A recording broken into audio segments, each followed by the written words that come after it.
말씀 보도록 합니다. 마태복음입니다.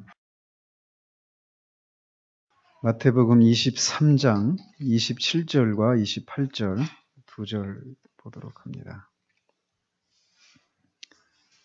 마태복음 23장 27절 28절 같이 읽도록 하겠습니다. 화 있을진저 외식하는 서기관들과 바리새인들이여 회칠한 무덤 같으니 겉으로는 아름답게 보이나 그 안에는 죽은 사람의 뼈와 모든 더러운 것이 가득하도다. 이와 같이 너희도 겉으로는 사람에게 옳게 보이되 안으로는 외식과 불법이 가득하도다. 오늘은 철로역정 27과 수다쟁이에 대해서 살펴보도록 합니다. 지난주에는 우리가 불만과 수치 이 두 사람과의 그런 대화를 살펴보았죠. 오늘은 수다쟁이라고 불려지는 사람과의 만남을 살펴보도록 합니다. 들어가기 전에 지금 우리가 27과 이제 철로역정 반 정도 한 건데 이렇게 하시면서 어떤 생각이 드십니까? 이게 존 번연이 이 책을 썼는데 우리가 신앙생활 하면서 만나게 되는, 지금까지 우리가 살펴보면 우리가 신앙생활 하면서 겪게 되는 이런 것들을 굉장히 이렇게 상세하게 이렇게 그려주고 있구나, 이런 생각들이 드시지 않아요? 그죠? 그래서 이제 반 정도 됐는데, 그래서 이 책이 처음에도 말씀드린 것처럼 오랜 시간이 흘러가면서도 계속 그런 진실한 그런 그리스도인들에게 계속 읽혀지고 있는 그런 이유이기도 합니다. 어쨌든 이런 것들이 그냥 우리에게 정보로만 이렇게 머물러 있지 않기를 바랍니다. 자, 살펴보면 내가 꿈속에서 보니 그들은 계속 길을 걸어가고 있었습니다. 지금 이제 성실과 크리스천이 이제 걸어가고 있는 거예요. 성실이 문득 한쪽을 보니 수다쟁이라고 하는 자가 그들과 약간 떨어진 거리에서 그들 앞을 걷고 있었습니다. 그 길은 그들 모두가 걸어가기에 충분히 넓었습니다. 수다쟁이는 키가 컸고 가까이서 보는 것보다 멀리서 보는 것이 훨씬 잘생겨 보였습니다.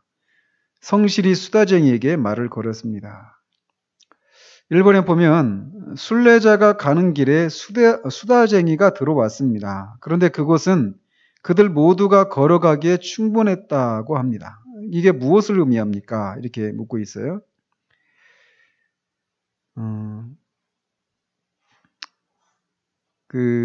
지금 이 수다쟁이는 우리가 이제 결론적으로 말씀드리지만 신앙에 관한 얘기들을 굉장히 수다스러울 정도로 굉장히 많이 얘기하고 말을 하지만 사실은 그 내면의 변화가 없는 그런 사람이거든요. 그래서 우리가 오늘 읽은 이 본문에서 말하고 있는 것처럼 주님으로부터 책망을 받았던 외식하는 사람의 전형을 이제 가리킨단 말이죠.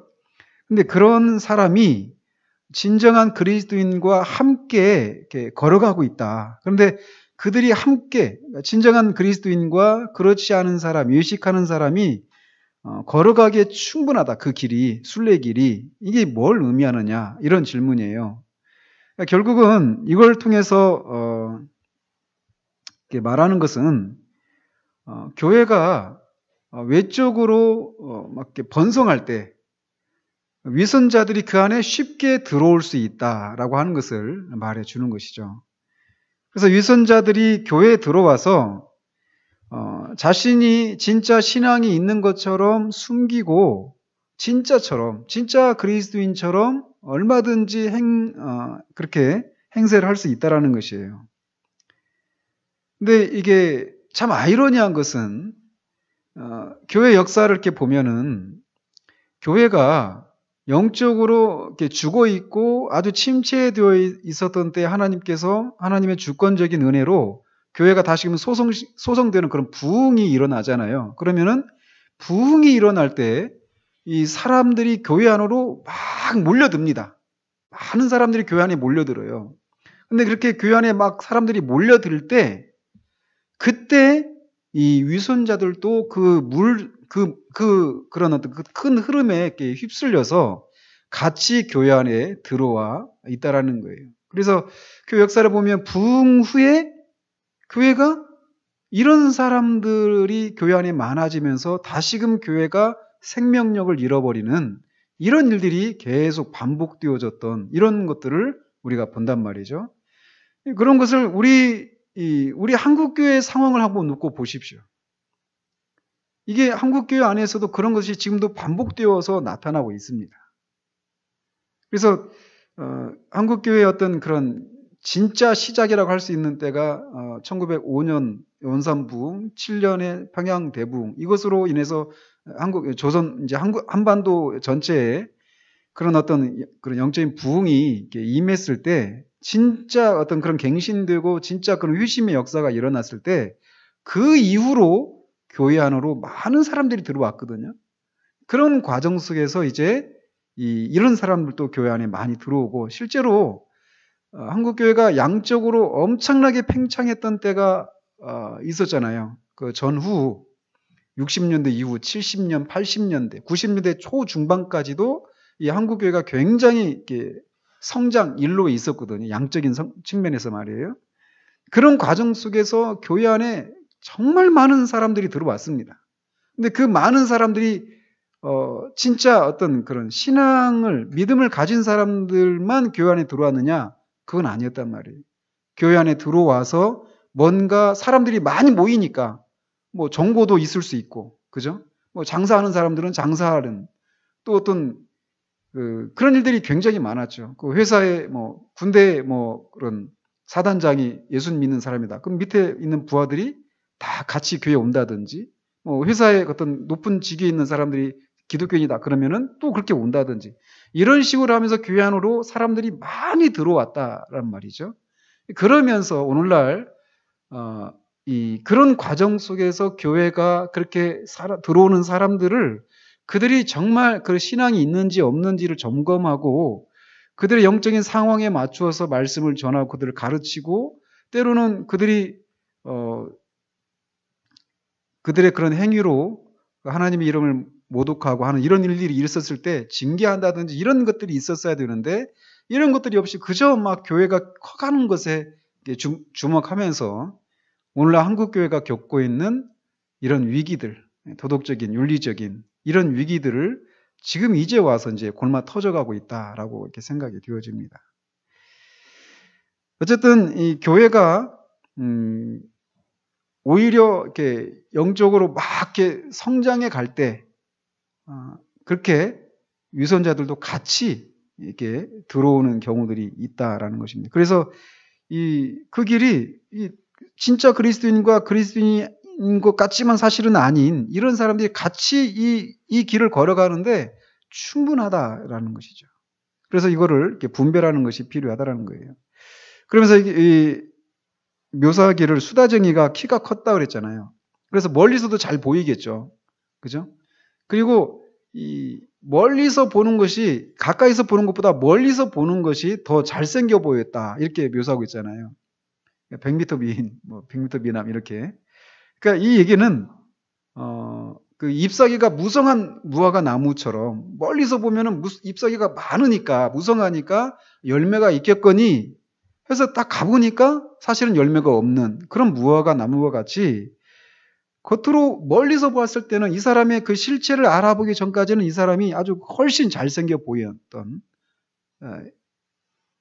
그러나 가까이 가보면 그렇지 못한, 이게 수다쟁이의 영적인 현실을 이런 식으로 지금 여기서 앞에서 지금 복선을 깔고 있는 것입니다. 그죠? 드디어 이제 성실과 수다쟁이와의 그런 대화가 이어집니다. 성실이 이제 묻습니다. 친구야, 어디로 가십니까? 당신도 천국으로 가는 길입니까? 그러니까 나도 같은 곳으로 가는 길입니다. 이거 참 잘 되었군요. 우리가 당신의 좋은 동행자가 되어드리고 싶은데요. 그러자 수다쟁이도 저도 기꺼이 당신들의 동행자가 되어드리겠습니다. 이렇게 얘기를 합니다. 그러니까 벌써 이제 이 수다쟁이가 이런 말 속에서도 이제 어떤 수다쟁이의 그런 어떤 그 내면의 상태를 이렇게 드러내는 것인데, 그러니까 동행자가 되어주는 거에 대해서 감사한 이런 게 아니라 그냥 이렇게 내가 되어주겠다 이런 어떤 표현도 좀 그런 그 내면의 상태를 어느 정도 이렇게 보여주고 있다고 보여집니다. 자, 그러면 자, 이리로 오십시오. 같이 갑시다. 유익한 대화를 나누면서 시간을 보내도록 합시다. 수다쟁이가 말을 합니다. 당신들처럼 다른 사람들과 좋은 것에 대해 이야기하는 것은 저에게는 정말 즐거운 일입니다.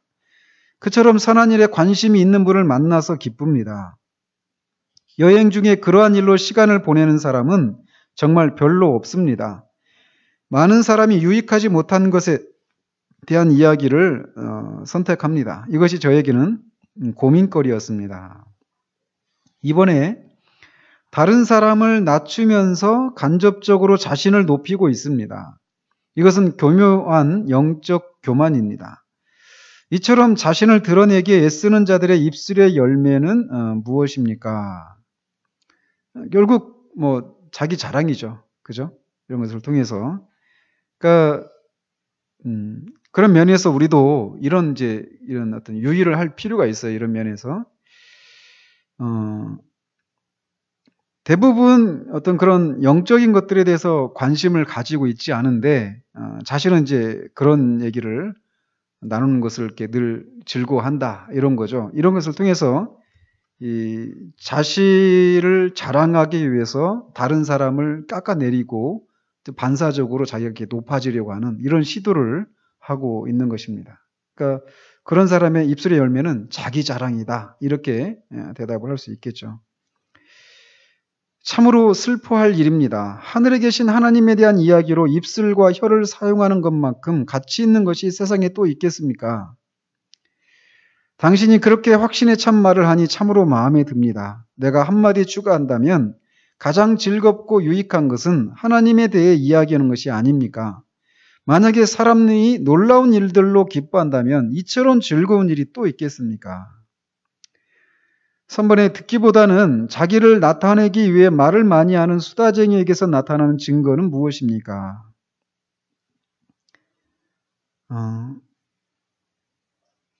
아무튼 듣기보다는 자기를 나타내기 위해서 말을 많이 하고 있는 이 수다쟁이. 벌써 이 문제 속에 이 답이 다 들어있죠. 그래서 이게 다른 사람보다 자기가 더 많이 알고 있다라고 하는 것을 나타내기 위해서 상대방의 말을 듣기보다는 그것 위에 어떤 추가해서 말을 하는 이런 경향을 보인다라고 할 수 있습니다. 예를 들어서 사람이 역사 혹은 신비한 것에 대해 이야기하는 것에서 기쁨을 발견한다면, 혹은 기적과 경이로운 일과 표적에 대해 이야기하는 것을 좋아한다면 어디에서 그렇게 즐거운 기록들을 찾을 수 있겠습니까? 바로 그런 일이 달콤하게 기록된 성경에서 찾을 수 있지요. 그러니까 성경에서 이제 그런 것들이 있다라는 거예요. 역사나 신비한 것, 기적과 경이로운 일, 표적에 대한 일들. 이런 즐거운 기록들이 성경에 이제 있다라는 것이죠. 사실입니다. 우리가 의도하는 바는 그러한 것들을 이야기함으로써 유익이 되게 하는 것입니다.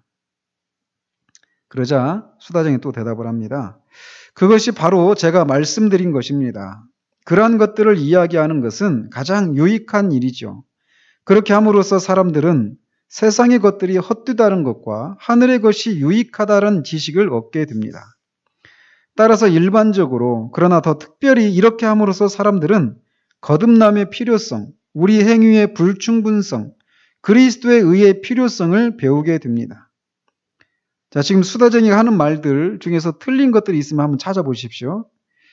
그 밖에도 이야기를 통해 사람들은 회개하는 것, 믿는 것, 고통받는 것이 무엇을 의미하는지 배우게 되며 복음의 위대한 약속들과 위로들이 무엇인지를 깨닫게 되어 위로를 얻게 됩니다. 더욱이 이야기함으로써 사람들은 잘못된 견해를 논박하는 것과 진리를 변호하는 것과 무지한 자들을 가르치는 것을 배우게 됩니다. 자, 지금 이 수다쟁이가 말하는 것들 중에서 여러분이 지금 뭐 잘못된 얘기를 찾아볼 수 있습니까? 하나도 없습니다. 그죠? 그런 성경에 있는 그런 얘기들을 나누면서 하늘의 것이 더 유익하다. 다 옳은 얘기죠. 거듭남의 필요성, 우리 행위로는 구원이 이루지 못한다는 거. 그래서 그리스도의 의가 필요하다라고 하는 것을 깨닫게 되고, 그래서 회개하고 그리스도를 믿고, 또 우리가 이 땅을 지나면서 주를 인해서 고통을 받는 그런 것이 있고, 복음의 위대한 약속들과 위로들이 무엇인지, 이런 것들, 이 내용들은 하나도 틀린 내용들이 아니죠. 그래서 성실히 말을 합니다. 모두 옳은 말씀입니다. 이런 말들을 당신에게서 들으니 기쁩니다. 수다쟁이가 얘기합니다. 이런 지식이 부족한 게 원인이 되어서 영생을 얻기 위한 믿음의 필요성과 우리 영혼 위에 역사하는 은혜의 필요성을 이해하는 사람은 거의 없습니다. 무지하여 율법 아래에 사는 자는 결코 천국을 얻을 수 없습니다. 그러니까 이제 이런 말들 속에 수다쟁이의 은근한 자기 어떤 자랑 이런 게 있죠. 그러니까 무지해서 율법 아래에 사는 자는 결코 천국을 얻을 수 없다. 그러니까 이런 은혜의 필요성을 이해하는 사람이 거의 없다. 이런 얘기들을 이제 하니까 성실히 한 가지 짚어주죠. 그러나 잠깐만요. 그와 같은 하늘의 지식은 하나님의 선물입니다. 아무도 인간의 노력 또는 그것들을 이야기하는 것만으로는 천성의 지식을 얻을 수 없습니다. 성실히 이제 바르게 지적을 하고 있는 것이죠. 그러니까 순례자는 또 그것에 대해서도 답이 준비되어 있습니다. 그 모든 것을 저도 잘 알고 있습니다. 하늘에서 주어지지 않는 한 인간은 아무것도 얻을 수 없기 때문입니다. 모든 것이 은혜지 행위가 아닙니다. 나는 이것을 증명하기 위해서라면 100개의 성경 구절이라도 당신에게 말해줄 수 있습니다. 4번에 자기 자신을 자랑하는 것에 바쁜 나머지 수다쟁이에게는 겸손이 없었습니다. 진정으로 하나님의 말씀을 배우고 깨달으면 우리 영혼에 어떤 현상이 나타나야 합니까? 빌립보서 2장 3절을 근거 구절로 제시하고 있는데 아무 일에든지 다툼이나 허용을 하지 말고 오직 겸손한 마음으로 각각 자기보다 남을 낮게 여기고 얘기하고 있어서 결국은 이 수다쟁이에게 없는 겸손 이것이 나타나야 한다라는 것이죠. 근데 문제 속에 이미 답이 다 들어 있습니다. 그래서 사실은 수다쟁이에게 말을 많이 하고 있는 것, 이것은 사실은 자신에게 어떤 그런 지식이, 지금 말하고 있는 이런 것들을 실제로 아는 지식이 없다라고 하는 것을 오히려 반증하고 있는 것이다. 만약에 이게 있다라면, 자기 안에 그런 겸손함이 나타나야 되는데, 나타나지 않은 채 이런 얘기를 하고 있는 것을 통해서 자신 안에 그런 지식이 없다라고 하는 것을 감추기 위해서 말을 하고 있다, 많은 말을 하고 있다라고 이렇게 말할 수 있습니다. 어쨌든 자신이 정말 하나님의 말씀을 정말 제대로 깨달으면 반드시 나타나야 되는 그런 특징은 겸손함이에요. 겸손함.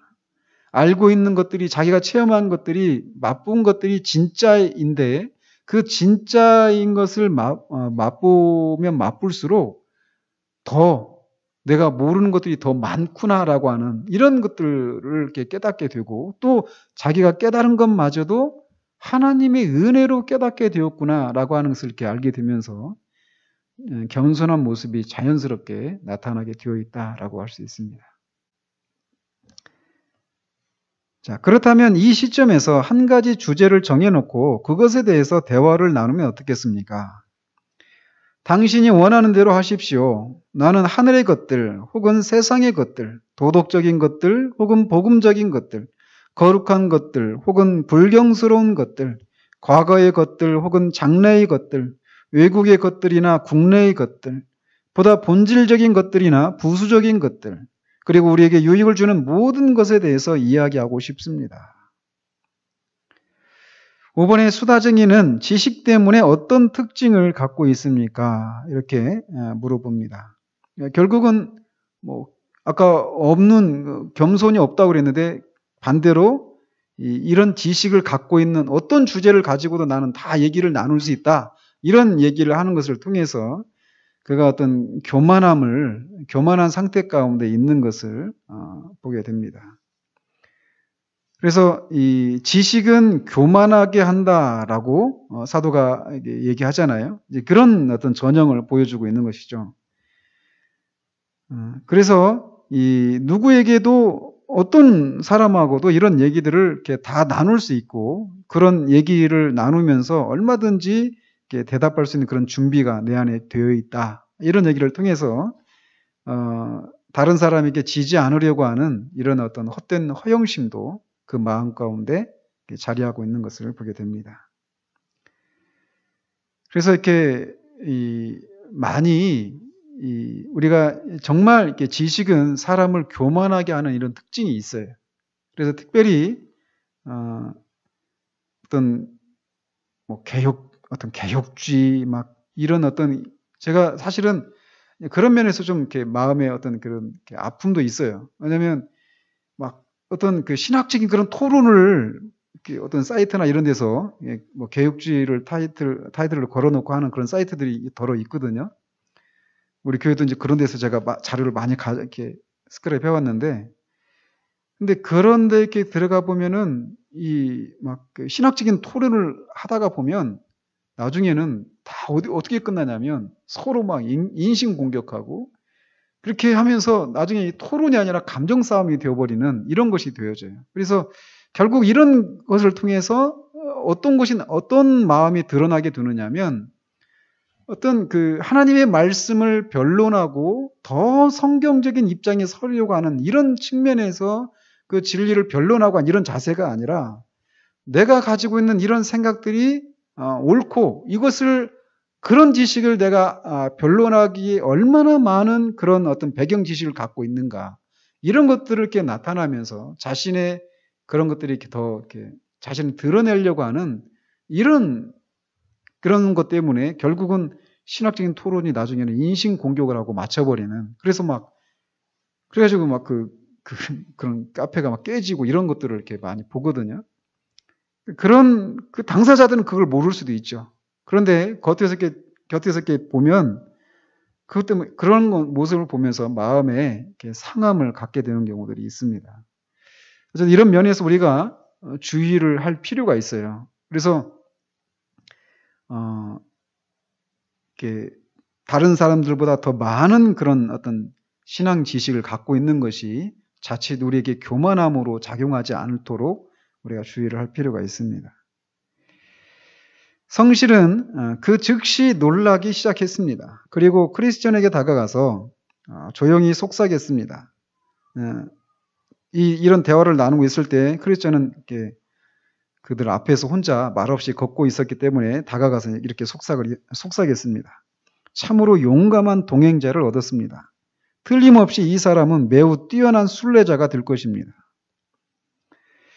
그러자 크리스천이 말을 합니다. 그 말을 듣고 조심스럽게 미소를 지으면서 당신이 그토록 감탄하는 이 사람은 20개의 혀를 갖고 그를 알지 못하는 자들을 속일 것입니다. 6편에 많은 사람이 피상적인 지식이나 잘못된 지식과 편견 때문에 속아 넘어갑니다. 진정한 가르침인지의 여부를 어떻게 확인합니까? 이거는 결국 그가 하고 있는 말 이것만 들어가지고는 그 사람의 전체가 어떠한지를 모르죠. 그죠? 그러니까 지금 이 성실 같은 경우는 이 수다쟁이를 모르잖아요. 그래서 그가 하고 있는 말에 대해서만 말을 가지고 그 사람이 어떠한가 이거를 이렇게 판단한단 말이죠. 근데 그 사람이 진짜 어떠한 사람인가 그리고 그가 말하고 있는 내용이 진짜인가 아닌가 이거는 결국은 그 사람이 그런 삶 이런 것들을 이렇게 보는 것이죠. 그래서 히브리서에서도 그런 얘기를 하잖아요. 너에게 그 말씀을 전해준 사람들의 그 종말을 살펴보고 그들의 그 결국이 어떠한 것을 보고 그들의 그런 가르침들을 따르라고 이런 권면을 하잖아요. 그런 면에서 오늘날 우리가 이렇게 주의를 할 필요가 있습니다. 그래서 이렇게 말씀이 좋다. 뭐 교회의 어떤 목사님이 말씀을 정말 잘 전하고 성경을 정말 시원하게 잘 쪼개고 정말 우리에게 아주 그냥 우리의 가령 부분들을 잘 긁어주고 너무나 말씀을 명쾌하게 아주 설득력 있게 전한다. 그런 것을 보면서 그렇게 이제 갔다가 많은 경우에 이렇게 상처를 받는 경우들이 있잖아요. 시험에 들고. 대부분 왜 그러냐면 결국은 이 삶, 그의 인격과 그의 삶, 이런 것들이 일치가 되지 않는 이런 모습 때문에 상처를 받거나 시험에 들는 경우들이 많단 말이에요. 그래서 이런 부분에서 우리가 주의를 할 필요가 있죠. 그래서 폴 워셔 목사님이 이제 그런 설교 가운데 그런 얘기를 하는 거예요. 어떤 집회에 가가지고 어떤 교회에 가서 이제 말씀을 전했는데 마침 그 교회에 이제 목회자가 없는 그런 교회에 가서 말씀을 전했다고 그래요. 그러니까 이제 그 집회에 며칠 동안 말씀을 전했는데 그 교회에 있는 지도자들이 와서 우리 교회 담임 목사님 안 계시는데 우리 교회에 와서 좀 담임 목사를 좀 해달라 이렇게 부탁을 하더라는 거죠. 그러니까 폴 목사님이 그래서 뭐라고 대답했냐면 여러분이 저를 압니까? 이렇게 이제 물었다라는 거예요. 그러니까 한두 번의 그런 설교를 듣고 그 사람의 전부를 알 수 없단 말이죠. 그죠? 그래서 이렇게 나중에 우리 교회도 우리 담임 목사가 청빙하고 이런 일이 있지 않겠어요? 이제 그렇게 될 때 어떤 교회들에서는 뭐 얘기가 좀 다른 데로 가는 것 같기도 한데 아주 우리하고 현실적으로 아주 많은 얘기이긴 하지만 이 목사님의 그 살고 있는 동네까지 찾아가가지고 동네 슈퍼나 뭐 이런 가게 이런 데 가가지고 물어본다라는 거예요. 수습은 해가지고 동네에서 어떤 평을 받고 있는지 이렇게 다 수소문을 해가지고 한다라는 거죠. 그러니까 이제 그 사람이 존재됨이 어떠한가 이거는 말만 가지고는 알 수가 없다라는 거예요. 그런 면에서 오늘 이 얘기는 아주 우리에게 중요한 그런 어떤 시사점을 우리에게 제공해주고 있는 것이죠. 자, 계속 보면 그렇다면 당신은 그를 알고 있습니까? 알고 있지요. 예, 그가 자신을 아는 것보다 더 잘 알고 있습니다. 7번에 보면 수다쟁이의 가장 큰 문제점은 무엇입니까? 여기서 크리스천이 말하잖아요. 자신을 아는 것보다 내가 그를 더 잘한다. 결국 수다쟁이는 자기 자신을 모르는 거죠. 그죠? 자기 자신을 모르고 있는 거예요. 그래서 자기가 많은 신앙 지식을 갖고 있고 신앙에 있어서 아주 탁월한 그런 사람으로 보여지지만 실상은 그렇지 않다라는 거죠. 그런데도 그거를 모르고 있어요. 그래서 자기 스스로를 속이고 있고 이웃까지 속이고 심지어는 하나님을 속이려고 하는 그런 가운데 있는 것이죠. 이게 바로 외식이죠. 그죠? 도대체 그는 누구입니까? 그의 이름은 수다쟁이입니다. 그는 우리 고장에서 살았습니다. 나는 당신이 그 자를 처음 본다고 해서 이상하게 여겼지만 우리 고장이 크기 때문에 그렇다고 생각했습니다. 누구의 아들입니까? 어디쯤에 살고 있습니까? 그는 달변의 아들이며 수다거리에 살았습니다. 그리고 그는 수다거리의 수다쟁이로 모든 사람에게 널리 알려져 있었습니다. 그는 말솜씨가 뛰어나지만 한심한 자입니다. 글쎄요, 매우 훌륭한 사람처럼 보였는데요. 그를 속속들이 알지 못하는 사람에게는 그렇게 보이지요. 자, 보면 이 크리스천이 이상하게 생각했죠. 이 수다쟁이가 지금 성실과 크리스천은 같은 동네에서 살고 있었잖아요. 멸망의 도성에서. 그런데 이 크리스천이 그 동네에서 아주 유명했던, 그 고장에서 유명했던 수다쟁이를 성실히 모른다 해서 처음에는 이상하게 생겼다라는 거예요. 근데 이제 워낙 큰 도시라 이제 모를 수도 있겠구나 하면서 이제 얘기를 하는데, 달변의 아들이라는 거예요, 수다쟁이가. 하여튼 좀 이름을 참 잘 지었죠. 자, 보면 글쎄 매우 훌륭한 사람처럼 보였는데요, 이렇게 성실히 이렇게 말한다라는 거예요. 그래서 8번에 보면 따라서 무엇을 분별해야 합니까? 이 외적으로 훌륭하게 보이지만 그가 하나님의 영에 속해 있는지 아니면 미혹의 영에 속해 있는지를 분별할 필요가 있다라는 거예요. 그래서 요한 4장 1절에서도 사랑하는 자들아 영을 다 믿지 말고 오직 영들이 하나님께 속하였나 분별하라. 많은 거짓 선지자가 세상에 나왔습니다.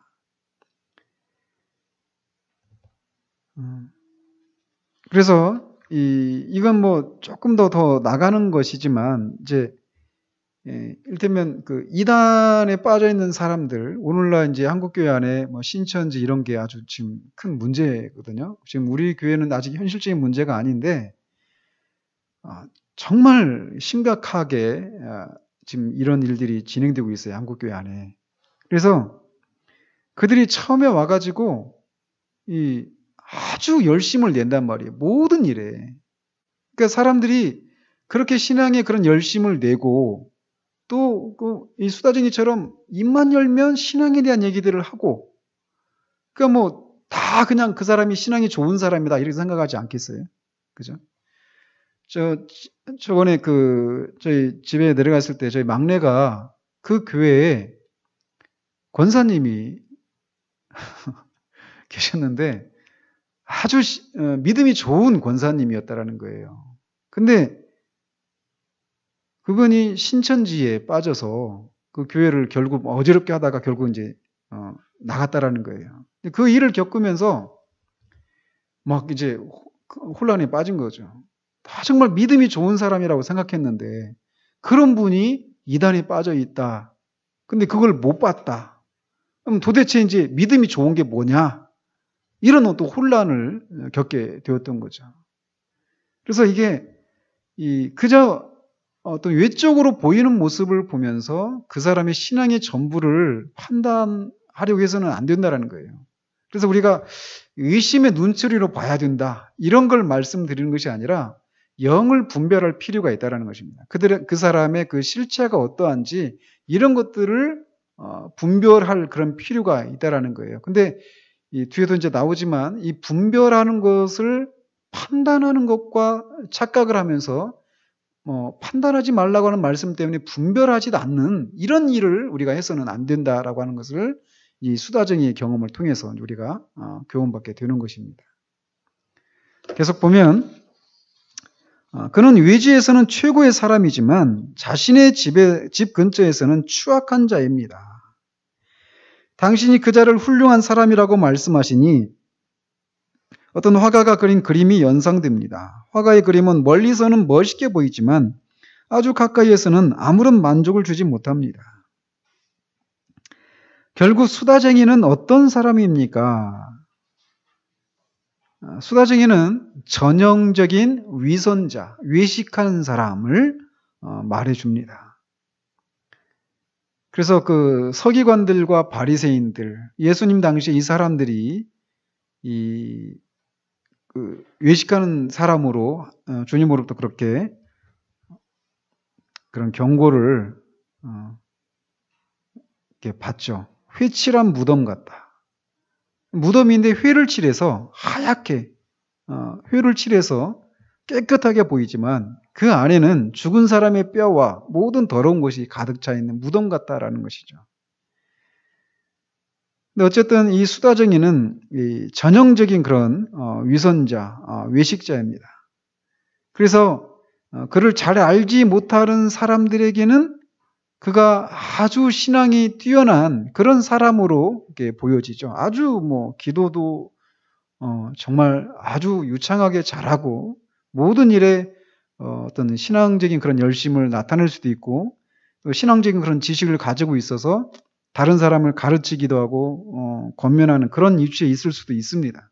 그렇지만 자신의 집 근처에서는 그 사람을 가까이에서 알고 있는 사람들에게는 그 사람의 실체가 드러나는 그런 어떤 전형적인 위선자 이런 것을 보여주고 있습니다. 그런데 당신이 웃으시는 것을 보니 농담하시는 것 같습니다. 비록 제가 미소를 짓기는 했지만 하나님께서는 이런 문제에 대해서 농담하거나 잘못 비난하는 것을 금하시고 계십니다. 제가 그에 대해 더 자세히 알려드리겠습니다. 마태복음 7장 1절에 비판하지 말라라고 말씀하고 있습니다. 그렇다면 크리스천의 판단은 잘못된 것입니까? 아까도 잠깐 말씀드렸지만 판단하는 것과 분별하는 것은 달라요.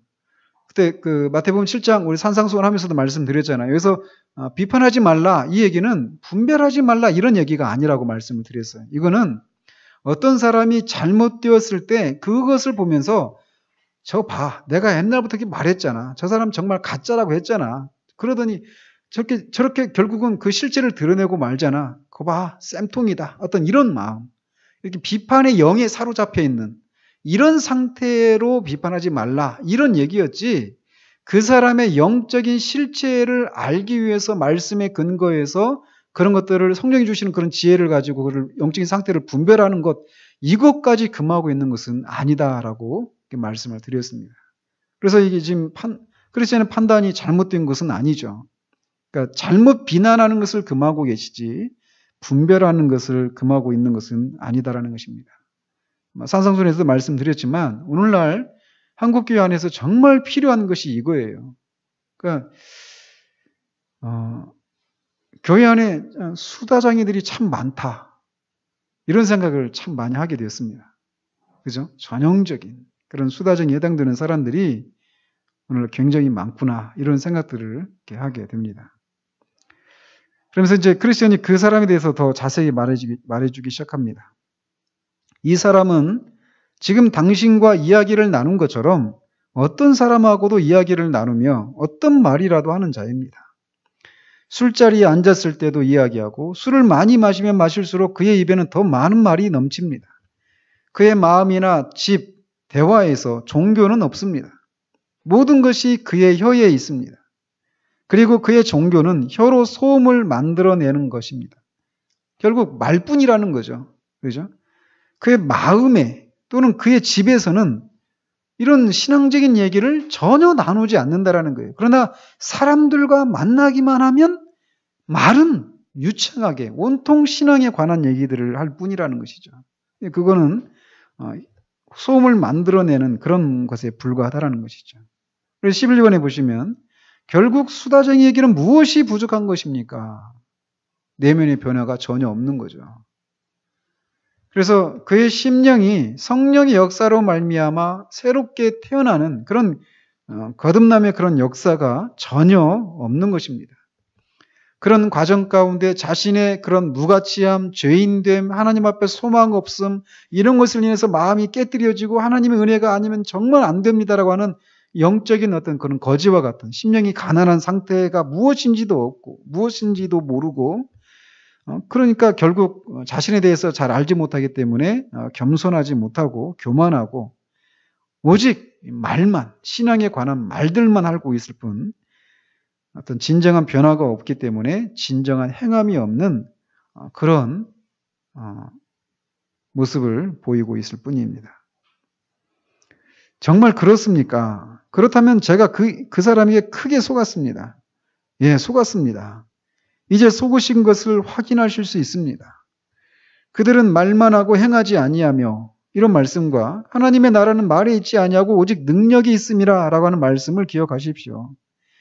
그가 기도, 회개, 믿음, 거듭남에 대해서 말했지만 오직 말뿐입니다. 저는 그의 가정에 있으면서 그를 안팎으로 지켜보았습니다. 그러니 제가 그에 대해서 말하는 것은 사실입니다. 그의 가정에는 달걀 흰자의 맛과 같은 종교의 껍데기만 있었습니다.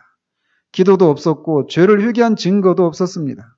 짐승이 그보다 하나님을 훨씬 잘 섬기고 있습니다. 아주 강력하게 얘기를 하고죠.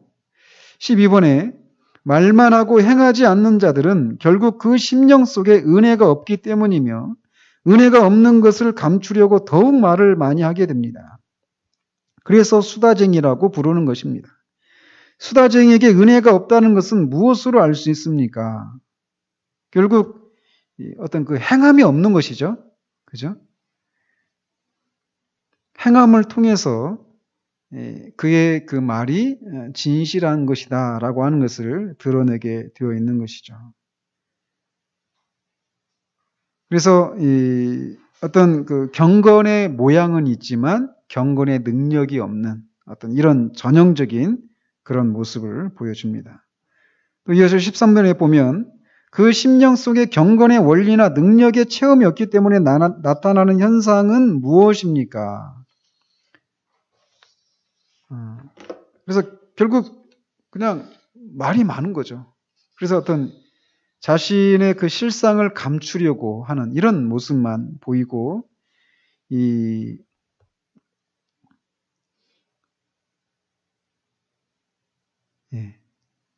어떤 종교적인 그런 그 어떤 경건의 모양만 나타내고 있을 뿐입니다. 그러니까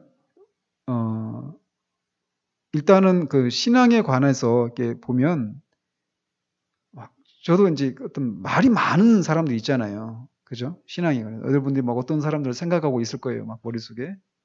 근데 대부분 그런 어떤 그런 얘기를 막 이렇게 정말 이렇게 수다쟁이라고 부를 만큼 이렇게 말하는 사람들 정말 보면은 거의 그 말이 피상적으로 들립니다. 그러니까 맞는데 피상적으로 들리는 거예요. 그 모든 것들이. 왜냐하면 그 안에 실체적인 어떤 그런 변화들이 없기 때문에 그렇습니다. 그러니까 사람들이 헷갈려 하죠. 막 입만 열면 하나님 얘기하고 신앙에 대한 얘기를 하고 다 뭐 하나님 뭐 선교에 대한 얘기를 하고 막 그러는데 삶을 보면 막 계속 이렇게 그 말하고 일치하지 않는 도대체 뭔가 이렇기 때문에 그렇다라는 것이죠. 그때 은수위기 때 그 누구 했는데 얘기했으면 이렇다라고 얘기를 딱 해줬을 것 같은데 계속 보시면 그는 그를 아는 모든 사람에게 오점과 비난의 대상이며 종교의 수치입니다. 그가 사는 마을 전체에서 그에 대해 좋은 말을 하는 사람은 거의 없었습니다. 그 때문에 종교가 비난받았습니다. 15번의 위선자 14번에 보시면 한 영혼이 진정으로 회개했는지 그 여부는 무엇으로 알 수 있습니까? 고린도후서 7장 11절 아주 이제 회개에 대한 전형적인 그런 구절이죠. 결국 죄를 슬퍼하고 미워하고 죄에 대해서 싸우는 그런 모습이 있죠. 그래서 결국은 이렇게 또 표현하지만 결국은 깨뜨려진 심령이 있고 겸손하고 하는 이런 모습이 나타나는 것이죠. 그러니까 보시면 어떤 그 자기가 믿고 있는 바에 대해서 아주 체계적으로 말을 할 수 있는 그런 지식도 없고 그런 능력이 없어도 진짜 은혜를 경험한 사람들은 이런 요소들이 있습니다. 이런 요소들이. 그래서 근데 거꾸로 아주 막 그 말이 유려하고 아주 논리적이고 체계적이고 모든 상황에 대해서도 다 얘기할 수 있는 그런 준비가 되어 있어도 그 심령에 이런 깨뜨려진 심령이 없다라면 겸손한 심령이 없다라면 그 사람은 결국 정말 하나님으로부터 그런 진짜 어떤 은혜를 경험한 사람이 아니다라고 우리가 이렇게 말해도 크게 틀리지 않다라고 생각을 하는 것이죠. 15번에도 보면 위선자 한 사람 때문에 교회는 어떤 비난을 받습니까? 위선자로 인해서 교회가 세상으로부터 비방과 멸시를 받습니다. 물론 하나님의 거룩한 이름도 모독을 같이 받게 되겠죠. 교회뿐만 아니라 하나님의 이름까지도 모독을 받게 된다는 것이에요. 그렇기 때문에 교회는 이 위선자들을 분별해서 그들의 영적인 실상을 바르게 깨닫게 하고 그래서 그가 참된 신앙을 가질 수 있도록 그렇게 가르치고 때로는 징계가 필요하다면 징계도 행해야 된단 말이죠. 그래서 폴 오쇼 목사님도 그 현대 교회를 향한 10가지 기소장, 이 설교수에도 그런 얘기를 하잖아요. 오늘날 교회 안에 뭐 포르노가 넘쳐나고 거짓이 넘쳐나고 막 이렇다고 하는데 그거는 주님의 거룩한 주님의 신부들이 아니다. 이렇게 얘기하잖아요. 그죠? 그 설교 들어보셨죠? 그러니까 그거는 진짜 비록 주님의 그 신부들인 교회가 연약하고 여전히 죄의 지배를 받지는 않지만 죄의 영향을 받아서 그 안에 있는 그런 옛 본성 때문에 본성에 져서 때로는 죄에 넘어지고 때로는 넘어질 수도 있지만 그래서 완전하지는 않지만 그럼에도 불구하고 이 진짜 거듭난 사람들, 구원받은 사람들은 오늘날 세상에서 교회를 향해서 비방하고 뭐 개독이네 먹사네 하면서 비방하고 이런 모습들을 그렇게 얘기할 수밖에 없는 그런 요소들이 분명히 있잖아요. 교회 안에. 그죠? 그런데 그게 교회가 아니라는 거예요. 한마디로 말하면 그들은 진짜 그리스도인이 아니라는 거예요. 이런 위선자들 때문에 외식하는 사람들 때문에 이 하나님의 교회가 불명예를 당하고 하나님의 이름이 모독을 받고 있다라고 얘기를 하는 것이죠. 그러니까 오늘날 이런 사람들이 많아요. 이런 사람들이 교회 안에. 그래서 하나님의 이름을 막 함부로 이렇게 부르면서 망령도 일컫는 그런 현실들이 교회 안에 많이 있다라는 것이죠.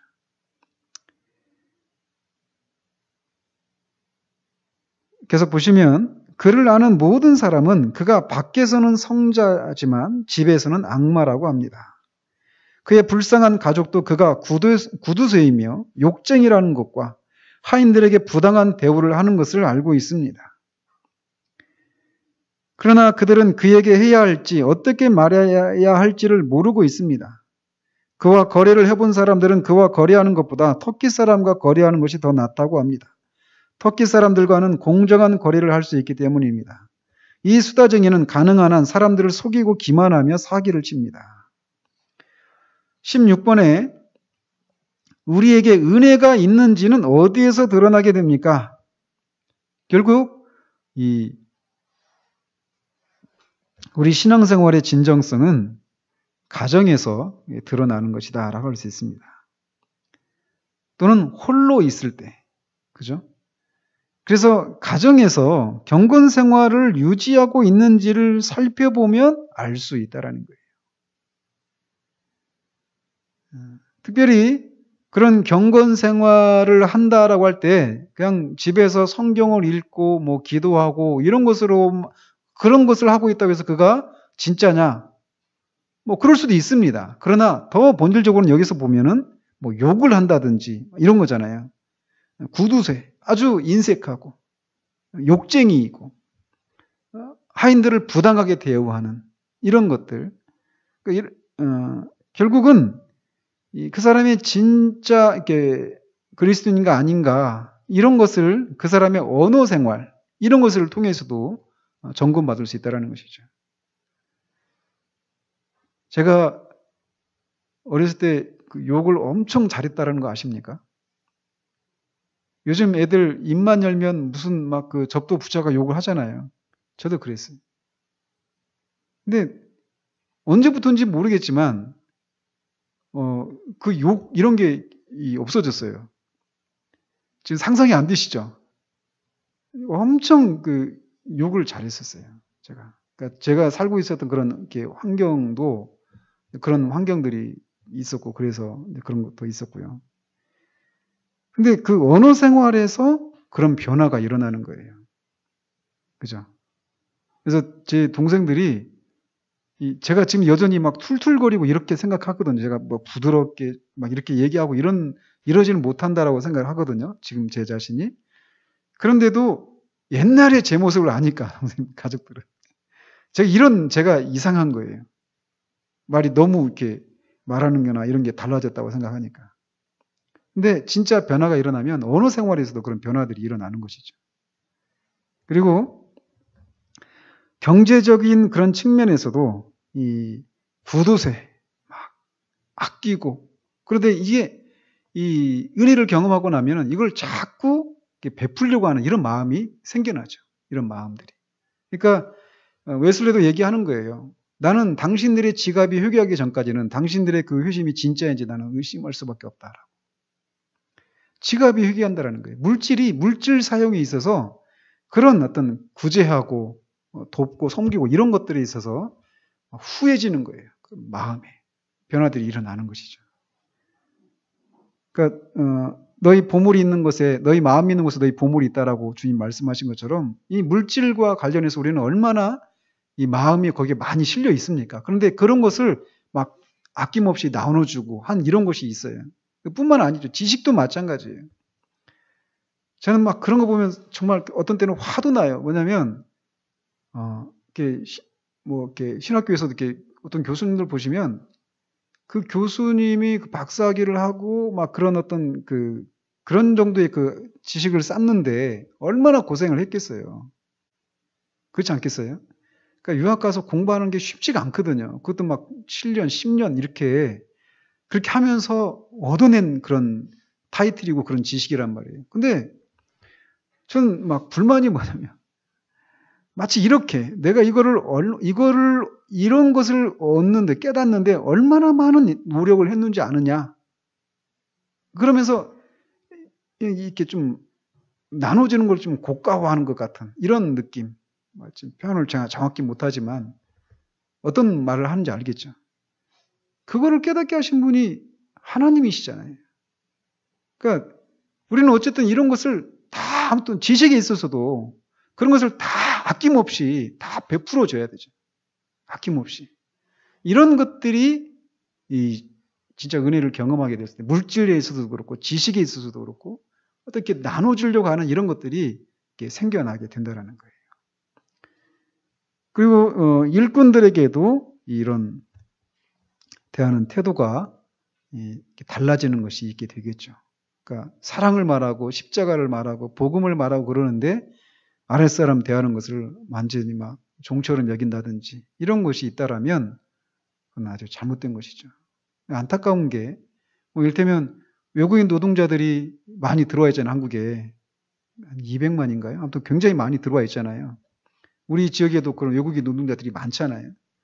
근데 그 외국인 노동자들이 다 그런 건 아니지만 많이 그런 피해를 보는 경우들이 많잖아요. 그런 얘기도 많이 듣잖아요.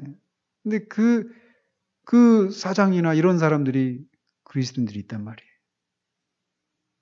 그렇게 하나님이 복을 주셔서 많은 사업이 번성하고 돈도 많이 벌고 그래서 하나님의 일을 많이 한다.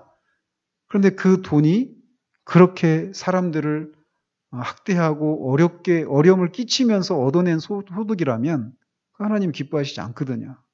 근데 외적으로는 내가 이렇게 하나님의 일을 하고 있다. 이게 전형적인 그런 위선의 모습인 것이죠. 그런 것들이. 아무튼 우리가 은혜가 있는가 없는가 이거는 우리의 삶의 자리 가운데서 그대로 고스란히 드러나기 마련입니다. 17번도 보시면 수다쟁이는 수다를 떨면서 은혜가 있는 것처럼 해서 무엇을 얻으려고 합니까? 결국 사람들로부터 자신이 정말 그렇게 신앙이 좋은 사람이다라고 하는 그런 평가를 받고 싶은 것이죠. 그죠? 그 밖에도 자신의 아들이 자기의 행적을 따라오도록 가르치고 있고 자식들 중 누구라도 소심한 자,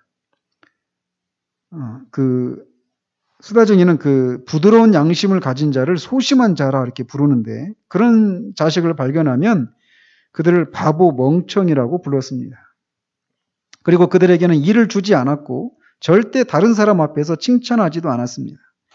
그의 악한 생활은 많은 사람을 걸려 넘어지게 만들었습니다. 만약 하나님께서 막지 않으셨다면 보다 많은 사람이 파멸에 이르렀을 것입니다. 18번에 보시면 진정한 그리스도인이라는 증거 중에 하나는 부드러운 양심입니다. 부드러운 양심이 어떤 기능을 합니까? 결국 하나님께서 이 양심, 우리 안에 있는 양심을 통해서 이 하나님의 뜻이 무엇인가를 우리에게 드러내시고 또 이 하나님의 뜻이 하나님이 기뻐하시지 않는 것이 특별히 양심이 하는 일은 우리를 이렇게 송사하고 고발하는 일입니다. 그래서 우리가 하나님의 뜻에 어긋나는 일을 하고 있을 때 우리 양심이 작동을 하는 거죠. 그래서 이렇게 거짓말을 하려고 한다든지 그럴 때 우리가 막 부끄러움을 느끼고 이거 하나님이 기뻐하시지 않는다라고 이런 생각이 우리 안에 든다든지 지도님 그런 말씀 하셨잖아요. 이게 양심이 우리 가운데 작동할 때 그런 일들이 일어나는 거예요. 그래서 이 양심은 하나님이 우리 안에 두신 하나님의 음성이에요. 그래서 우리가 이 양심을 따라서 살아가야 된단 말이에요. 그런데 그것이 무엇인지를 모르는 사람들은 그 양심을 따라 살아가는 사람들을 보면서 소심하게 보여지는 거죠. 소심한 사람으로. 막 아주 소심하고 째째하고 이렇게. 뭐 그렇게까지 사느냐 이런 얘기를 하거든요. 그런데 그 양심이 우리를 송사하고 있는 동안에는 그래서 송사할 수밖에 없는 그런 영적인 상황 가운데 있을 때는 하나님과의 관계에 우리가 막힘이 생겨요. 그렇기 때문에 이 하나님과의 관계에 막힘이 생기지 않게 하는 방법은 뭐냐? 양심이 우리를 송사할 일이 없는 그런 삶을 살아가야 되는 거예요. 양심을 거슬러서 살아가게 되면 막힌단 말이에요. 그러니까 하나님과의 그 교제를 나누는 것이 신앙의 궁극이고 그것의 기쁨이 무엇인지를 아는 사람에게서 양심이 말하는 소리를 거슬러서 살아간다. 그거는 그에게 큰 일이란 말이에요. 그러니까 이거에 주의하면서 살아가기 마련이죠. 근데 이거를 수다쟁이는 소심한 것이다 라고 말하면서 비난하고 있다라는 거예요. 그래서 실제로 보면은 교회 안에서 진짜 이렇게 하나님의 뜻에 민감하게 반응하면서 살아가려고 하는 사람들을 누가 가장 힘들게 하느냐면 바로 이런 사람이에요. 뭘 그렇게까지 사느냐. 교회 안에 있는 많은 그런 위선자들, 외식자들 이런 사람들이 양심 이런 부드러운 양심, 선한 양심 이게 무엇인지를 모르는 사람들은 그냥 아무런 양심에 꺼림이 없이 막 약간 말하고 행동하고 한단 말이죠. 근데 딱딱 걸린단 말이에요. 근데 그런 양심에 걸리는 행동을 하지 않으려고 할 때 위선자들이 막 그를 오히려 핍박하고 다 그냥 이 좋은 기분을 깨뜨리는 그런 게 있잖아요. 막 놀러 갔는데 막 이제 가지 말아야 될 때 간다든지 또는 하지 말아야 될 일을 하려고 할 때 그 안에서 양심이 꺼릴 때 나 안 할래. 이렇게 하면 그 분위기가 완전히 싸해지잖아요. 그러니까 그럴 때 그 옆에 있는 사람이 막 분위기 깬다고 막 할 때 공격하잖아요. 그런데 그런 그 양심, 이거를 우리가 양심이 져야 됩니다. 우리가 항상. 우리 양심이 져야 돼요, 우리는. 이런 것을 살지 않으면 이제 외식하는 것이죠. 그리고 하고 나면 어때요? 괴롭죠. 양심이 져서 살고 나면 괴로워요. 그럼 어떻게 해야 될까요? 괴로움이 없어질 때까지 하나님 앞에 자숙하고 있어야 될까요? 아니죠. 그거를 정직하게 하나님 앞에 고백하고 용서를 구하고 다시금 이 양심을 따라 살아가면서 내가 어떤 대가를 치르더라도 기꺼이 그렇게 하겠습니다. 이렇게 말하면서 또 그 길을 가야 되는 것이죠. 그렇게 할 때 사람들이 우리를 소심한 사람이고 분위기 깨는 사람이고 뭐 꼬장꼬장하게 뭐 그렇게까지 하느냐 하면서 이렇게 막 시실 끓고 다 따지면서 산다가면서 우리를 불편하게 여길지라도 그렇게 살아야 되는 거예요. 작은 일이든 큰 일이든 간에. 자, 뒤에 뭐 문제는 없지만 잠깐만 읽어보면 내 형제 저는 당신을 믿을 수밖에 없습니다. 근데 거기서 그의 악한 생활은 많은 사람을 걸려 넘어지게 만들었습니다. 그렇지 않겠어요? 그러니까 그런 모습을 보면서 어떤 사람들이 막 완전히 뭐 예수 믿는 사람 별거 없구만 하면서 이제 기독교에 대해서 막 아주 이 공격을 하게 되고 이 신앙을 가지려고 했던 사람들을 넘어지게 하는 이런 일들을 한단 말이에요. 악한 사람들이. 그리고 그런데 또 소망이 뭐냐면 만약 하나님께서 막지 않으셨다면 보다 많은 사람이 파멸에 이르렀을 것입니다. 하나님께서 그냥 하나님의 이름을 망령되이 일컫고 있는 이 사람을 그냥 내버려 두지 않는다라는 것이에요. 왜냐하면 하나님은 하나님의 영광, 하나님의 이름에 어떤 하나님의 영광을 어떤 그 존재에게도 주시기를 원하시지 않으시고 질투하시기까지 하시는 그런 분이시기 때문에 이거에 대해서 그냥 내버려 두시지 않는다라는 것이죠. 자, 내 형제, 저는 당신을 믿을 수밖에 없습니다. 당신이 그를 알고 있다고 말했기 때문이기도 하지만 크리스천의 양심으로 그를 평가했기 때문입니다. 저는 당신이 악의를 품고 그런 말을 했다고 생각하지 않습니다. 바로 당신이 말한 그대로이기 때문입니다. 제가 당신보다 그에 대해 몰랐다면 저도 당신이 처음에 그에 대해 생각했던 것처럼 똑같이 생각했을 것입니다. 만약 이런 보고를 종교를 거부하는 원수들에게서 들었다면 저는 악인들이 선한 사람들의 이름들과 고백에 퍼붓는 증상이라고 생각했을 것입니다. 그러나 제가 아는 그의 모든 악한 행위를 통해 저는 그의 죄를 증명할 수 있습니다.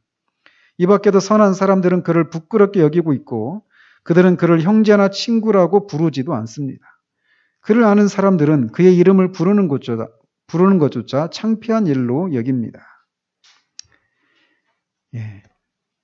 오늘날 이런 면에서 교회가 굉장히 분별이 필요한 그런 시대입니다. 교회 안에 수다쟁이의 영적인 측면에서 수다쟁이에 해당되는 그런 사람들이 교회 안에 굉장히 많다라는 것입니다. 그러나 우리가 또 하나 주의할 것은 우리도 그러니까 진정한 그리스도인이라고 하는 사람들도 우리가 이렇게 순간순간 외식할 수 있는 외식의 그런 위험에 빠질 수 있다라고 하는 것을 우리가 주의를 할 필요가 있어요. 그러니까 그냥 외식하는 사람은 아예 정해져 있고 외식하지 진짜 신앙인은 외식을 하지 않는다. 이렇게 우리가 딱 생각해서는 안 된다라는 거예요. 우리도 순간순간 이렇게 외식할 그런 위험에 빠져 있다라는 것을 생각할 필요가 있어요. 특별히 저 같은 사람이 이런 위험이 많이 있죠. 이런 위험이. 어쨌든 우리가 살고 있는 그런 시대를 생각하면서 정말 어느 때보다도 이런 분별하는 것이 필요한 시대구나 이런 생각들을 우리가 이렇게 해야 될 필요가 있습니다.